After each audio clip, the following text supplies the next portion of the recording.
We have a question which is telling us there are three service agents that are there in a bank or in any service area, and we want to know at 5% alpha level or significance level if there is any difference in the performances that the three people are doing. So this is the question that we have. So we have to use ANOVA. Okay, we have to use ANOVA. Why do we have to use ANOVA? Because there are more than two sets of people. If there are only two set of people, we can compare each one person against the other. But when you have three people, I have to compare first and the second, second and the third, third and the first, so it goes multiple times. So that's why it is preferred to use a ANOVA. Okay. So our step one, as usual, step one is hypothesis. Step one is, as usual, hypothesis. So first step is to write the hypothesis. So the hypothesis is very easy here. We don't have to remember greater than, less than, nothing like that. It's very easy. What is the actual hypothesis? H naught says the mean of 1 equal to mean of 2 equal to mean of 3. This is the idea. Okay. So when you write it, we don't write mean 1, mu 1 equal to mu 2 equal to mu 3. You can write it like that. But to make it a little more, appreciable or readable, the performance of the three are the same. No difference. This is what we say always. Okay.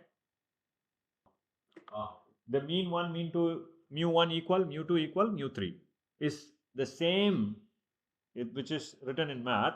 The same thing when I tell it in English, it is the average performance is the same for all of them. You understand? The average performance is same for all the people. And H1? Yeah. Why I recommend this is because we don't have to confuse with mu, etc. So it is much easier to write an English statement, right? The average performance is same. Just write that much. Mu H naught says the average performance is the same for three people. I have 3 here, so I wrote 3. If you have 4, you can write 4. Or you can just note down the performance is the same for all of them. Simple. You can use it in any way. Okay. Then the argument. That's the argument. What is HA? HA says there is at least one which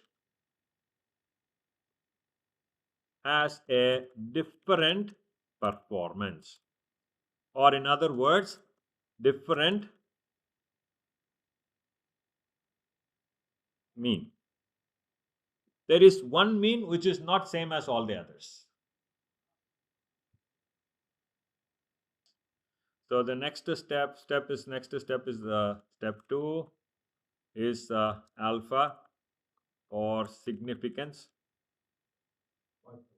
Yeah, normally given in the question. So in this case, it is 5%. Alpha will normally be noted in the question, so you can take it from the question, and it's step 3. Step 3 is our decision rule. So the decision rule is clear and easy, right? F calculated is greater than F critical, then reject H naught. You will always reject the null. Okay. Reject H naught. Very simple. The other rule that you can also remember is using p-value. So if p-value is less than alpha value, again reject H naught. Okay. You can remember it in both ways. So step 4, next step is to do the calculation. To calculate F. Basically the ANOVA. Okay. I will show in this how to do it with Excel itself. Excel itself is sometimes easy, or with Megastat, any way you want. In Excel, we will go to data, data analysis. From there, one-way ANOVA. Okay. That's how we go. So I will just show it now. Go to data, data analysis, one-way ANOVA, single factor. ANOVA, single factor.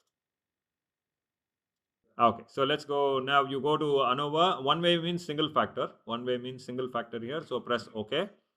Now we need to select the data.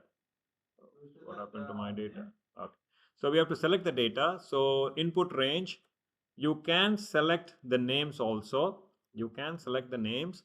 If you select the names, make sure to enable this part. Labels in first row. The first row is the name. So make Excel to understand this part. Okay. So labels in the first row. Where do I want the output? I will just put the output below this itself.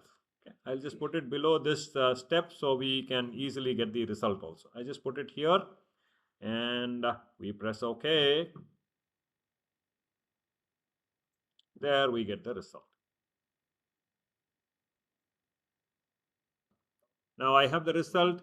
So there are four values in each of them. That is the count number. The total of their performance is this much. The average is shown here with variance. So it is giving us the summary of what we gave as input.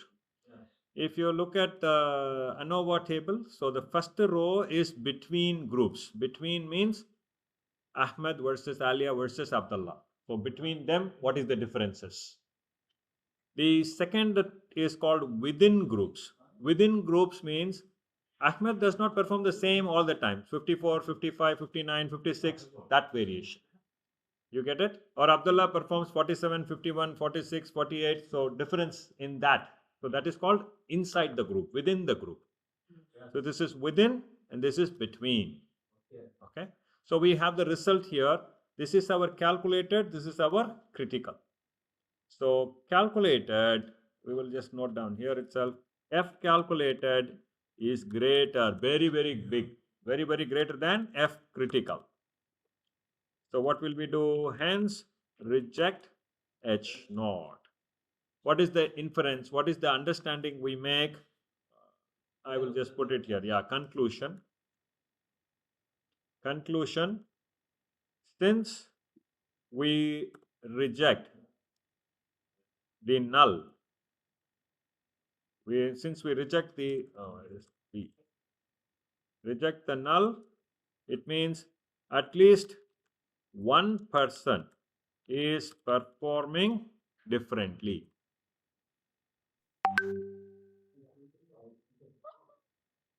This is the understanding. But if you ask me who is performing differently, I don't know. With this result that I have, I cannot actually tell you who is different. Yeah, in Megastat you will get to know that. Want to find out who is different, we need a graph or some other form of representation which is done by Megastat. So I will show it how it is done in Megastat also. Data, Megastat. Oh, my system.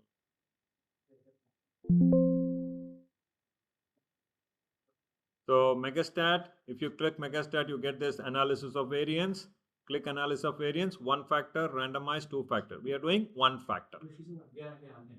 So when you click one factor, you just need to select the input. So don't select the English in Megastat because Megastat will automatically pick the English by itself. So do not select English, only the numbers. Select only the numbers and there is post hoc analysis, no need, never. Click never. Plot the data, yes, we want the data to be seen so we understand it better. Plot data, yes. And post hoc, no need. We are not getting into that area at all. We're just doing simple ANOVA, so we don't want any further analysis. Okay, say never. Otherwise, it will give you a very big summary. You will get totally confused. So just give only till never do the post hoc. Okay. So plot the data. I want to see how it looks like. So I press OK. And I will have the result as here. We get the same thing. You can see we get the same method of doing it. P-value is shaded very brightly yellow, which means it is reject situation. Now you can see that this person is performing very high compared to all the others, right? So this is the this line is the overall average of all the three people. Overall average of all the three people. And this is one of the person's performance, this is second, and this other person. So this dark blue is the shade of the average of that person. So whoever has got this 70 is a very high performer, and whoever has got this 48 is a very low performer. And this person is performing close to the average. So let's go up and see who has got 70. Alia. Alia is a very high performer. Abdullah is not a very high performer. And Ahmed is doing near average performance. Okay. So that's how we understand the results.